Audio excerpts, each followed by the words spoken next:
instantes, continuando con el evento, nos toca presentar la mesa número 1, titulada Un viaje por la historia del derecho civil peruano, a cargo del doctor Carlos Ramos Núñez, quien es graduado en Derecho de la Universidad Católica de Santa María, maestría en Derecho Civil por la PUC, doctor en Derecho por la Universidad Católica del Perú, doctor honoris causa por la Universidad Nacional San Agustín, doctor honoris causa por la Universidad Católica de Santa María, por la Universidad Señor de Cipán de Chiclayo, por la Universidad César Vallejo de Trujillo, por la Universidad Pedro Ruiz Gallo, la Universidad Nacional de Huánuco y la Universidad de San Pedro.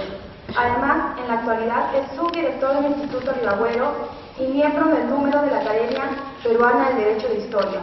Asimismo, es miembro del número de la Academia de Historia. Con ustedes, el doctor Carlos Ramos Núñez. Fuerte aplauso para él, por favor.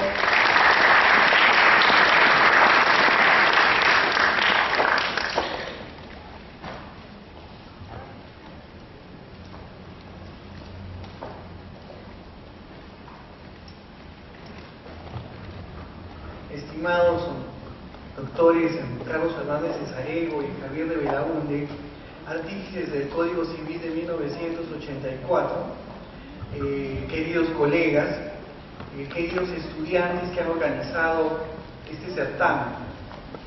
Bueno, la naturaleza de mi exposición no es de carácter técnico, es decir, no tiene una vocación utilitaria, no está encaminada a servir un abogado a fin de que inscriba un bien, por ejemplo, en los registros públicos o evite que otro lo inscriba.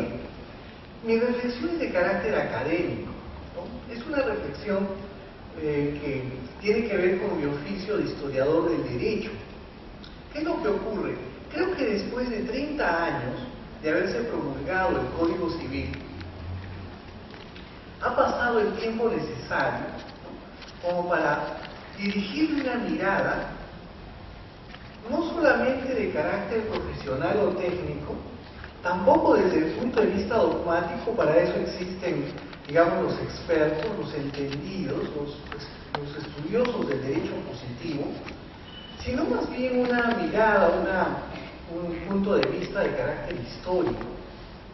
Es decir, el Código Civil de 1936 tiene que ser historizado. ¿Cómo así podemos hacer esto? En primer lugar, creo que es conveniente situar al Código Civil en el momento en el que se emiten las primeras iniciativas orientadas a su promulgación. Acá tenemos a alguien que da testimonio de ello, porque era nada menos que el ministro de Justicia en ese momento, el doctor Carlos Fernández Cesarego. Estamos hablando del año 1965.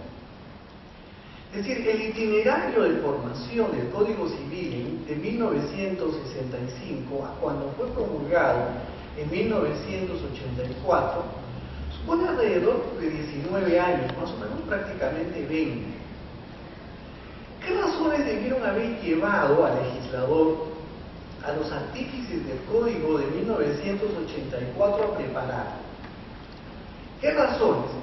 Lo que yo observo es que el Código Civil de 1936, que no era un mal código, era un código que había introducido una serie de reformas técnicas importantes. Por ejemplo, para ustedes puede ser sorprendente, pero el Código Civil de 1852 no distinguía claramente entre una obligación solidaria y una obligación mancomunada. Algo que se aprende en los años iniciales, ¿no es cierto?, en cualquier curso de obligaciones en la universidad. Es más, entonces, en los contratos la gente se obligaba en la práctica, por ejemplo, en forma mancomunada y solidaria. Era, por cierto, un contrasentido, ¿no?, porque no podía, una cosa es el carácter mancomunado de una obligación y otra cosa es el carácter solidario e integral de la obligación. Hace algún tiempo, no hablo de hace mucho, hace unos 3 años más o menos, me llamó la atención conocer un procurador del Estado, de un ministerio, creo que era el Ministerio del Interior en ese momento, no el actual, sino hace unos años, que ante una sentencia que establecía el pago de una indemnización en favor de una madre de familia que había sido operada negligentemente en el hospital de la policía, y se había establecido el pago de una indemnización, una reparación civil en la vía penal, el procurador arguía de que la mitad tenía que pagar el médico tratante que había cometido la negligencia y la otra mitad del Estado. Sí, me sorprendió mucho esta perspectiva, porque era como si este señor no hubiera leído ni el Código de 1936 ni el de 1984, y que se hubiera remontado al Código Civil de 1852, que no aclaraba la diferencia entre mancomunado y solidario. Ahora bien, el Código de 1936 era un código técnico. Fue elaborado por algunos de los juristas más importantes del país en ese momento. Su presidente, el presidente de la comisión, era Juan José Calle, que era un fiscal de los valiosos, ¿no? Que tenía una gran experiencia académica, había sido profesor en San Marcos, una larga experiencia también como juez, como abogado.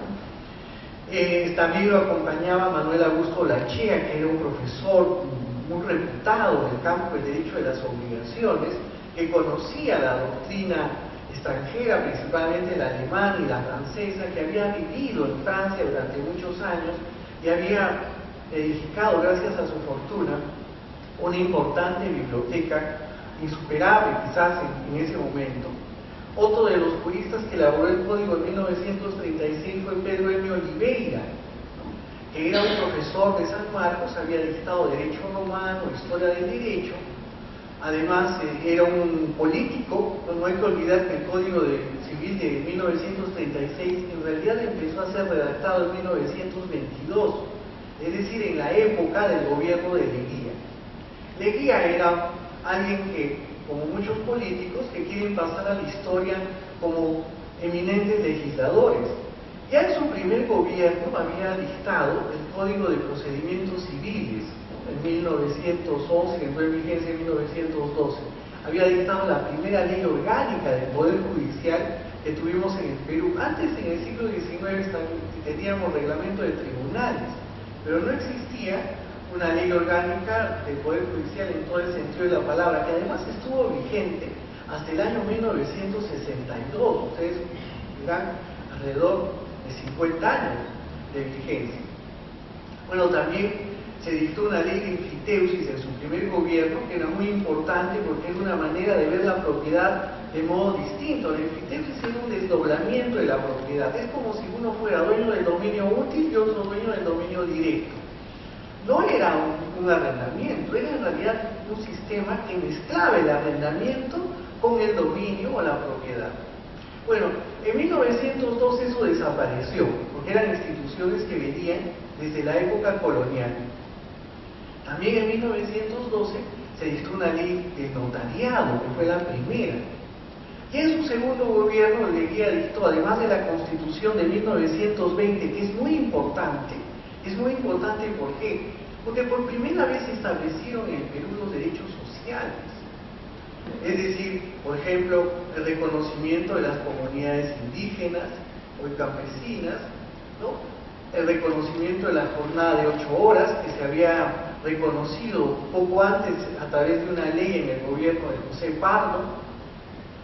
Asimismo, el reconocimiento de la sindicalización, el reconocimiento de los derechos de los indígenas. Es decir, se trataba de una constitución avanzada y que formaba parte de esa eclosión de constituciones, como por ejemplo la Constitución de Querétaro, ¿no? La Constitución mexicana de 1916, que se había dictado después de una revolución sangrienta, o la Constitución del Weimar, que se había dictado en 1917 y que reflejaba, ¿no es cierto?, la composición de una sociedad socialdemócrata. En 1920 también se dictó un código de procedimientos en materia criminal. Un código muy importante porque por primera vez en el Perú se introdujo el sistema acusatorio. ¿Por qué? Con juicio oral, audiencia pública. El hacedor de este código de procedimientos de procedimientos en materia criminal se llamaba Mariano H. Cornejo, que que además era, podríamos decir, el ideólogo de la época de Leguía. Él fue el que acuñó la expresión "la patria nueva", con la cual se anunciaba propagandísticamente el gobierno de Leguía, que ustedes saben se prolongó durante 11 años, y ahí el nombre de oncenio. Pero también algo interesante, en 1924 se dictó un código penal, que había sido redactado por un diplomático, Maurtua, Víctor M. Maurtua, que había viajado a lo largo del mundo, principalmente a países europeos, concretamente a Suiza, y de donde recogió un proyecto mixto, en parte clásico y en parte positivista. Cuando hablamos de positivista, por cierto, esto es una idea central en esa época, porque el positivismo no es como ahora visto con cierto desdén, ¿no? Dicen, este es positivista, ahí hay una crítica, sino más bien con un gran entusiasmo. Entonces las ideas de Garófalo, por ejemplo, de Lombroso, estaban muy de moda, eso era el llamado positivismo antropológico. Entonces se consideraba que una persona podía tener tendencia criminal por ciertas características físicas que tenía en el cuerpo, en la cabeza. No sé si ustedes pueden tocarse aquí en la parte posterior de la cabeza un huequito. Si ese es el caso, puede ser que según Lombroso tengan una tendencia criminal. Además, me ha sorprendido esto, los estudiantes de Derecho, ¿no? Cayó un nuevo estudiante de Derecho que mató a su tía. O este sería el tercero. Bueno, este código estableció criterios como la peligrosidad, por ejemplo, la reincidencia o la reiterancia, ¿no? La idea de aislar al delincuente, de ahí iba de la mano con la creación, por ejemplo, del frontón o del cepa. Entonces, el concepto de peligrosidad era esencial, pero también empezaron a darse cita un otro tipo de positivismo, el llamado positivismo social, de Enrico Ferri, que tuvo una gran influencia en el Perú. Esto tenía que ver con las condiciones de vida, ¿no? Con el escenario social. Entonces no era determinante que una persona fuera delincuente por el positivismo antropológico, es decir, a partir de las características físicas, sino que también concurrían otros elementos, otros factores, como el escenario social. Entonces, en ese sentido, el Código Penal de 1924 era mixto. Bueno, también reconoció, mal que bien, la realidad indígena. Estableció una norma muy polémica, pero que curiosamente tuvo un efecto benéfico. Por ejemplo, ¿qué es lo que dijo? Estableció que los salvajes, no civilizados, es decir, los indígenas de la selva, eran inimputables, mientras que los andinos, a los que llamó semicivilizados, degradados por el alcohol, ¿no? Y tenían una pena atenuada. Es curioso que estas categorías, para la época, tan duras, ¿no es cierto? Bueno, en nuestra época, naturalmente en una perspectiva contemporánea más aún, al final hubieran, en la práctica de los tribunales, hubieran sido favorables a estos grupos étnicos, ¿no? ¿Por qué? Porque los jueces, cuando de pronto cometían delitos, o bien no los consideraban inimputables, en el caso de los selváticos o en el caso de los andinos los consideraban que tenían una responsabilidad disminuida. Bueno, en este escenario se construyó el Código Civil, desde 1922. Pedro M. Oliveira de alguna manera representaba al gobierno. Era un hombre, además de profesor, un político, ¿no es cierto?, muy talentoso y una gran habilidad, que tenía que llevar adelante, sin ser el presidente de la comisión, ¿no?, de elaboración del Código Civil de 1900, que luego sería el de 1936. Leguía no logró promulgar el Código. ¿Qué razones hubo para esto? Principalmente el hecho de que fallecieran algunos miembros de la comisión. Por ejemplo, Juan José Calle falleció. También el hecho de que se ausentara Pedro M. Oliveira porque tenía una función de carácter ministerial.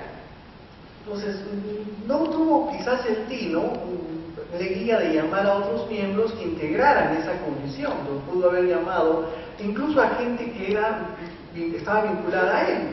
civilistas como Ángel Gustavo Cornejo, ¿no?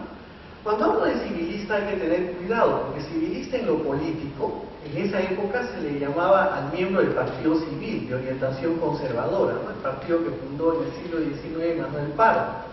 Pero el otro significado de civilista es el especialista en derecho civil. Entonces, son dos elementos que no debemos de confundir. Bueno, el caso de Tacuba habrá llamado también a Plácido Jiménez, el otro gran profesor de derecho civil en San Marcos. Es sorprendente que no lo hiciera. Yo sospecho que no lo llamó por un tema muy controvertido, ¿no? Es su adhesión al divorcio.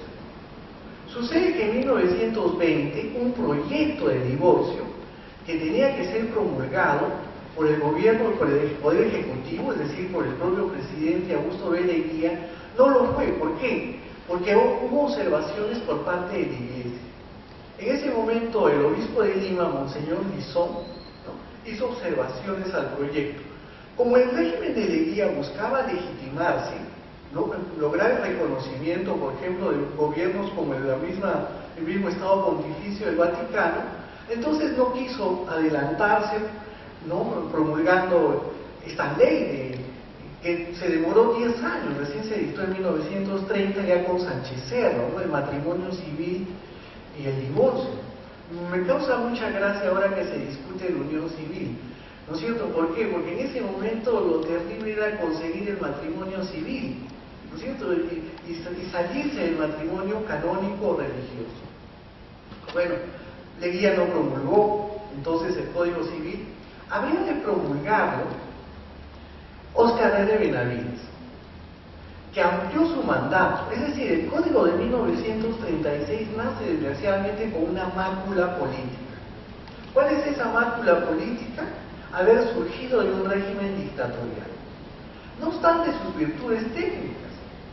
Ahora, se ha dicho, por ejemplo, personalidades como Carlos Fernández Cesarego, también Felipe Osterling, de que el Código Civil de 1936 era un código, digamos, individualista. A diferencia, ¿no es cierto?, del Código de 1984, que tendría una mayor marca social. Bueno, eso es en parte cierto. Manuel Augusto de la Echea, por ejemplo, era exponente de una corriente liberal. Él incluso propuso que no existiera la figura de la lesión, ¿cierto?, como un elemento atenuante en el sistema de compraventa. Pero la comisión revisora, ¿no?, evitó que esto ocurriera, y al final la idea del doctor Olachea para que no figurase la lesión en el código no prosperó. Entonces,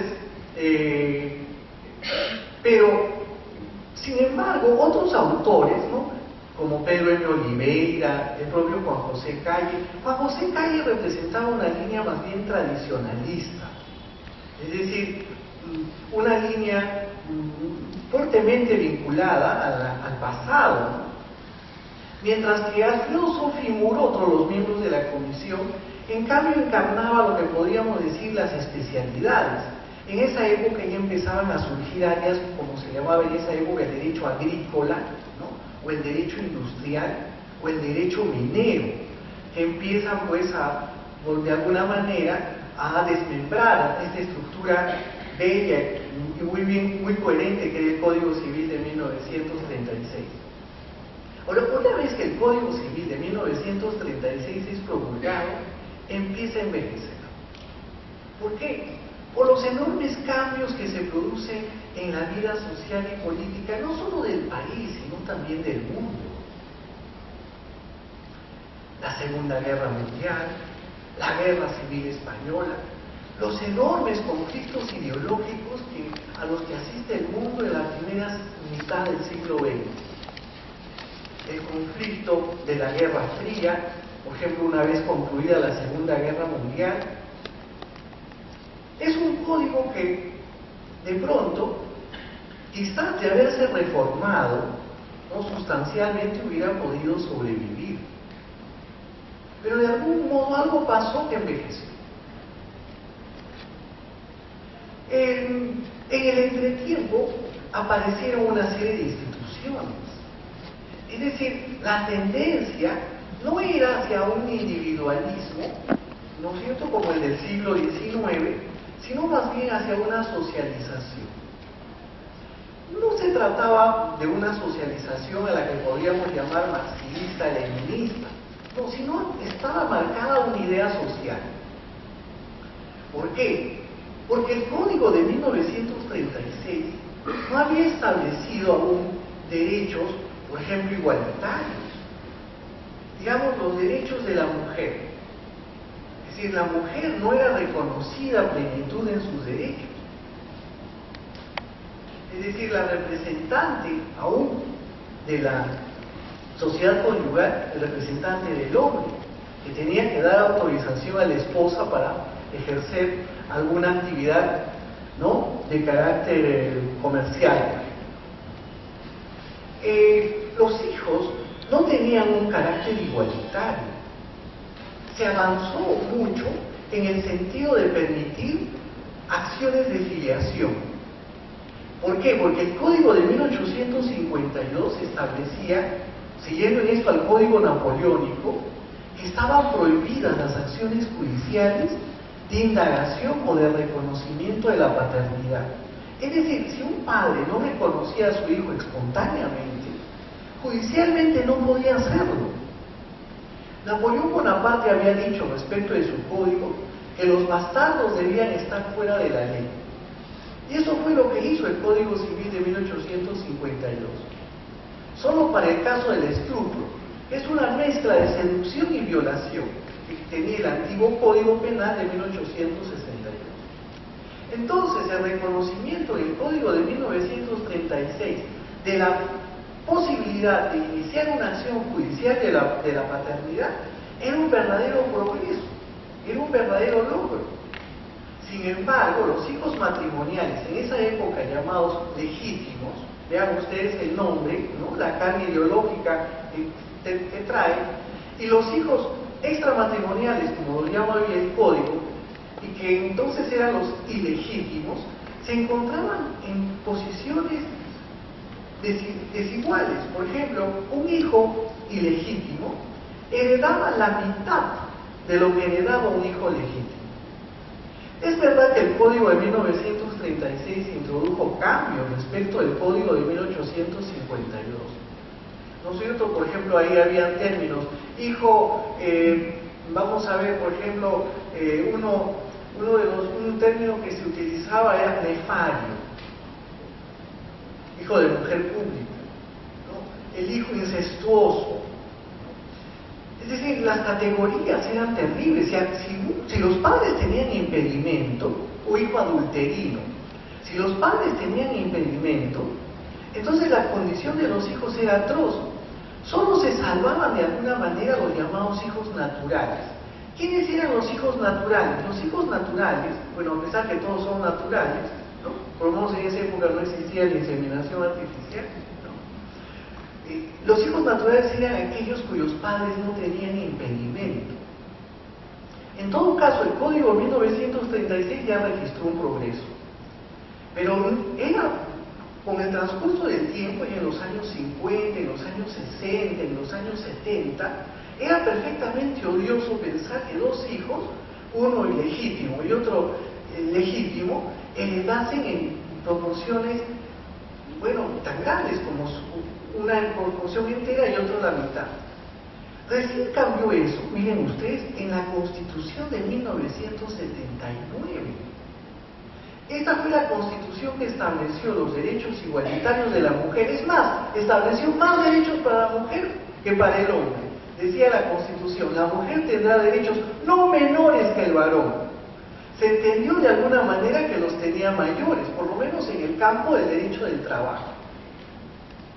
Pero también en el campo del derecho civil algo queda, por ejemplo, en el Código Civil, en la medida de que, por ejemplo, el menaje de casa no se reparte en la mitad, sino que queda para la mujer.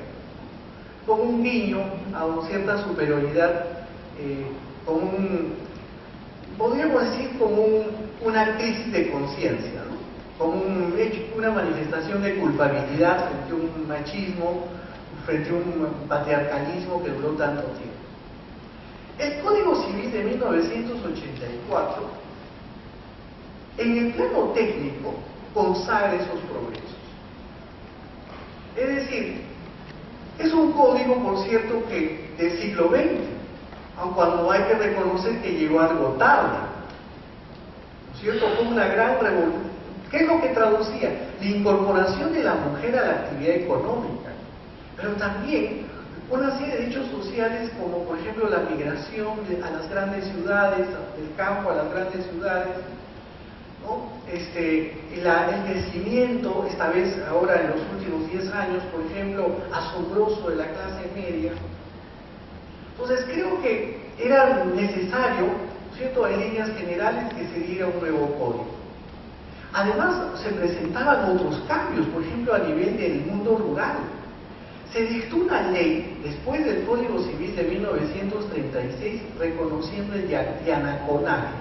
¿Qué cosa era el llanaconaje? El llanaconaje era un sistema, primero informal, de arrendamiento de la tierra. En esa época las haciendas estaban en manos de terratenientes, de hacendados, ya fuera que constituyeran personas jurídicas o personas naturales. Bien, los llanaconas entonces trabajaban para el patrón y recibían para ellos una porción la cual debían de trabajar para sí mismos, como una especie de usufructo. Hubo una ley que reconoció eso, fue un gran progreso social. Pero después no bastaba eso, se buscaba algo más. Y entonces vinieron los proyectos de reforma agraria. Primero con Belaúnde, como se sabe, un poco tímido, pudo haber sido mejor de no haber habido una oposición parlamentaria feroz por parte del APRA y del rodríguismo, que de alguna manera evitaron que la norma dictada por el gobierno de Belaúnde fuera más progresista. Pero luego también la ley agraria que dictó Velasco con motivo de la reforma agraria, que revolucionó totalmente la vida en el campo. Se ha dicho de esa ley que fue un fiasco económico. En efecto, la producción se retrajo. Sin embargo, creo que puede decirse en su beneficio de que fue una norma de enorme alcance social. Logró algo, logró acabar con una suerte de feudalismo, entre comillas, en el mundo rural. Logró acabar con la condición servil de la población nativa, ¿no? Yo todavía llegué a ver, siendo niño, personas, ¿no?, de origen indígena que no podían ver a los ojos al patrón, ¿cierto? Esto, yo creo que esta ley tuvo este cambio. Fue sin duda un fiasco en el campo económico, pero logró un gran progreso social. Bueno, esto también hacía que la sociedad, ¿no?, una vez que había cambiado, estos cambios se registrasen a nivel del Código Civil. Hay una norma que a mí siempre me llamó la atención. Ustedes saben que como el marido, de acuerdo al Código de 1936, era el que tenía la conducción de la administración y disposición de los bienes conyugales. Entonces un marido de pronto, qué sé yo, se enamoraba de otra mujer más joven, podía dejar en la miseria a su esposa, porque ella no participaba en el contrato de compraventa que podía ser simulado. Se dio una ley en el gobierno de Velasco, en la que intervino el doctor Cornejo Chávez, mediante la cual, ¿no?, tanto el marido y la mujer debían de intervenir en la compra-venta de los bienes de la sociedad conyugal. Esta norma tuvo un enorme impacto. Y luego esa norma sería recogida sin duda en el Código Civil de 1984. Ahora, nuestro Código Civil de 1984 tampoco es que tenga, digamos, un carácter monolítico desde el punto de vista ideológico. Tiene una serie, yo diría que son tres los componentes ideológicos del Código Civil de 1984. Uno al que llamaríamos el ideal social, que es su verdadera inspiración, ¿no? Aparece, por ejemplo, en toda su magnitud el reconocimiento a los derechos de la persona, ¿no es cierto?, un correlato de el daño a la persona, en una línea que no solamente es peruana, sino, no diríamos en general, universal, en el sentido de mejorar los montos de las indemnizaciones y de carácter diferenciado. ¿Qué podríamos decir que es el principio general que alimenta este código? Diríamos que es su columna vertebral, ¿no? Algo así como el cimiento que le da, sobre el cual se erige el Código Civil de 1984. Pero también tiene una parte tradicional. Por ejemplo, cuando el padre de familia tiene poder de corrección sobre los hijos, ¿no es cierto? O por ejemplo, cuando tiene cierto aliento homofóbico, ¿no es cierto? Cuando, por ejemplo, se considera que es un defecto sustancial, ¿no es cierto?, el hecho de ser divorciado o haberse practicado con desconocimiento de la otra persona la esterilización, ¿no es cierto? Tiene un carácter en ese sentido patriarcal, o cuando, por ejemplo, establece como impedimentos para el matrimonio y también castiga con nulidad el matrimonio, por ejemplo, de una persona con su suegra o con su suegro, aun cuando sea disuelto el matrimonio. Entonces, tiene en ese sentido un afán moralista, pero ese es un afán moralista que yo diría de viejo cuño, ¿no? Donde se pueden ver las orejas de una sociedad todavía tradicional, conservadora. Y tiene otro elemento que podríamos decir no es inherente al código en el momento de su nacimiento, sino que tiene que ver con las reformas que se dieron al código tiempo después, un carácter neoliberal. Por ejemplo, a través de la Constitución de 1936, el famoso contrato ley, ¿no? La imposibilidad que el legislador o que el juez pueda variar los términos del contrato. O por ejemplo, los cambios que se operaron en la década de los 90 en materia de obligaciones y contratos. Por ejemplo, se puso fin a la facultad que tenía el deudor para elegir el tipo de en qué moneda iba a pagar la deuda. Más bien se dejó eso en manos del acreedor para que decida, ya que me paguen en dólares o que me paguen en soles, ¿no? Quién sabe en euros. Es cierto que estas reformas alimentaron un crecimiento económico, pero no sé en qué medida, ¿no es cierto?, respetaban los derechos fundamentales de las personas. Se pensaba principalmente en un derecho civil no al servicio del individuo, sino al servicio de la empresa. Entonces creo que estos son los tres grandes elementos, ¿no es cierto?, que forman parte de esta estructura ideológica del Código Civil de 1984. Muchas gracias.